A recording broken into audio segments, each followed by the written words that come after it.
গরুর মাংসের পুর দিয়ে আজকের এই বানগুলো কোনো রকম ওভেন ছাড়া ননস্টিক ফ্রাই প্যান আর তাওয়ার মধ্যে অল্প একটু তেল দিয়ে ছেঁকে তারপরে বানিয়েছি।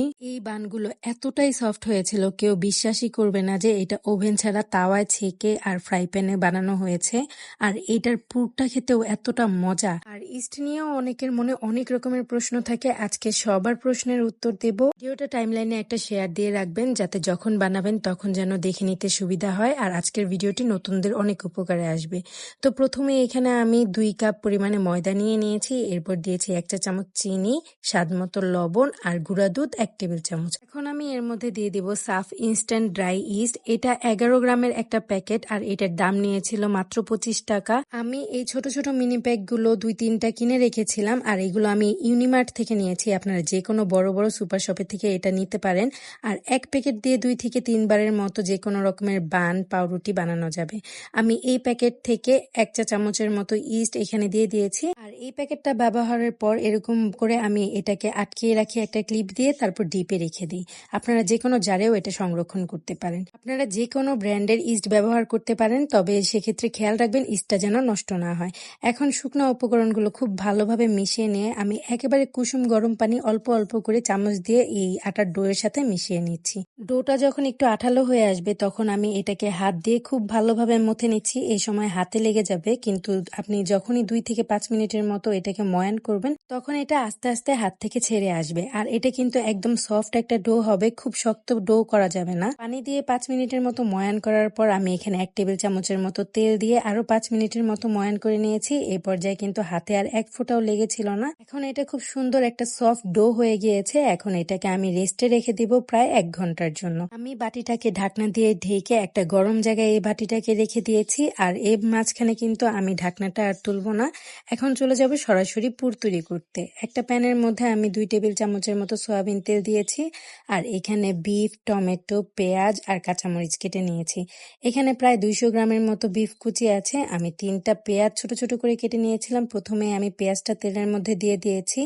পেঁয়াজটা যখন হালকা একটু রং চেঞ্জ হয়ে আসবে তখন আমি এর মধ্যে দিয়ে দেবো আগে থেকে ছোট ছোট করে কেটে রাখা বিফগুলো। আপনারা কিন্তু গরুর মাংসের পরিবর্তে এখানে চিকেন দিয়েও করতে পারেন। চিকেন দিয়েও কিন্তু এটা অনেক মজাদার হয়। এরপর এখানে আমি কাঁচামরিচ দিয়ে দিয়েছি। এখন সবকিছু 2 মিনিটের মতো ফ্রাই করে নেওয়ার পর এখানে আমি কিছু মশলা অ্যাড করব। প্রথমে লবণ দিয়ে দিয়েছি, এরপর দিয়েছি 1 চা চামচের মতো আদা রসুন পেস্ট, লাল মরিচের গুঁড়া 1 চা চামচ, ধনিয়া গুঁড়া 1 চা চামচ আর গরম মশলা দিয়েছি 1/2 চা চামচ।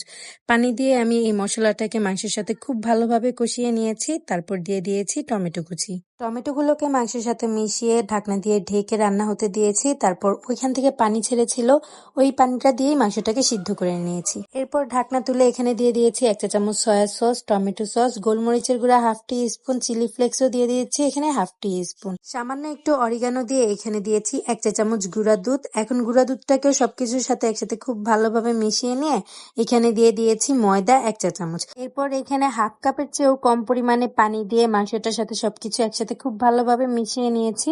2 মিনিটের মতো রান্না করার পর যখন এরকম একটা থকথকে ভাব চলে আসবে তখন আমি নামানোর আগে এখানে 1 চা চামচ ঘি দিয়ে আবারও সবকিছু একসাথে খুব ভালোভাবে মিশিয়ে নিয়ে নামিয়ে নিয়েছি। আর এই পুরটা আপনারা আপনাদের পছন্দ মতো যে কোনো ভাবে রান্না করে নিতে পারেন।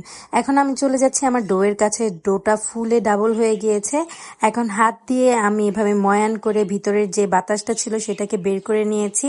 এরপর এখানে আমি সামান্য একটু ময়দা ছিটিয়ে আরো 5 থেকে 7 মিনিটের মতো একটু ময়ান করে নিয়েছি। এরপর আমি এই ডোটাকে 5 ভাগে ভাগ করে নিয়েছি। এখন এগুলো দিয়ে আমি বন বানানো শুরু করে দিব। আমি এখানে বন বানানোর জন্য সামান্য মোজারেলা চিজ আর যে বিফের পুরটা বানিয়ে রেখেছিলাম ওটা নিয়ে নিয়েছি। এখন এই বনগুলো বানানোর জন্য একটা একটা করে ডো হাতে নিয়ে হাতের তালুতে নিয়ে খুব ভালোভাবে আমি একটু বড় সাইজের চ্যাপ্টা করে নিয়েছি। এরপর এর মাঝখানে ঠিক মাঝখানে আমি বিফের যে পুরটা বানিয়ে রেখেছিলাম ওই পুরটা দিয়ে দিয়েছি আর উপর দিয়ে সামান্য একটু মোজারেলা চিজ দিয়ে দিয়েছি। এই চিজটা দেওয়াই লাগবে এমন কোনো কথা নাই, আপনারা চাইলে এই চিজটা ছাড়াও বানিয়ে নিতে পারেন। এরপর এই বানের মুখটা আমি চারপাশ থেকে রুটির ডোটা টেনে টেনে বড় করে মুখটা বন্ধ করে দেব।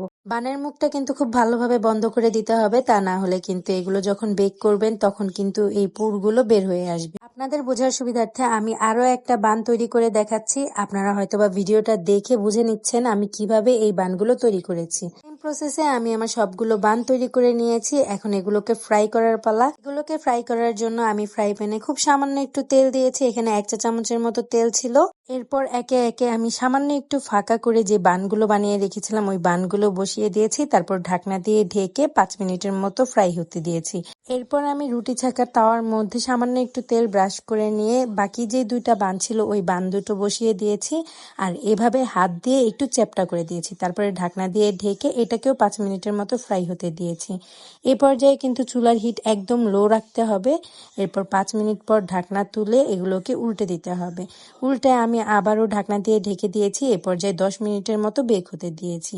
একইভাবে আমার তাওয়ার বানগুলোকেও উল্টে ঢাকনা দিয়ে ঢেকে দিয়েছি 10 মিনিটের জন্য। আর 10 মিনিট পর ফ্রাই প্যানের যে বানগুলো ছিল ওগুলোকে আবারও উল্টে দিয়েছি আর চুলা এই পর্যায়ে নিভিয়ে দিয়েছি। এই তো ফাইনালি আমার বানগুলো তৈরি হয়ে গিয়েছে। এগুলো দেখতে এতটা সুন্দর হয়েছিল মাশাল্লাহ, আর এগুলো তো একদমই সফট হয়েছিল।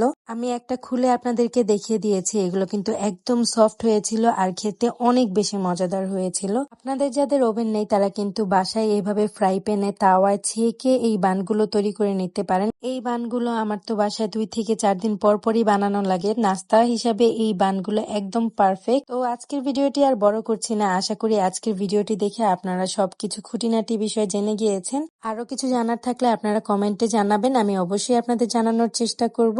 ভিডিওটি কেমন লাগলো জানাবেন, আর আমার পেজে যদি নতুন হয়ে থাকেন তাহলে পেজে একটা ফলো দিয়ে পাশে থাকবেন।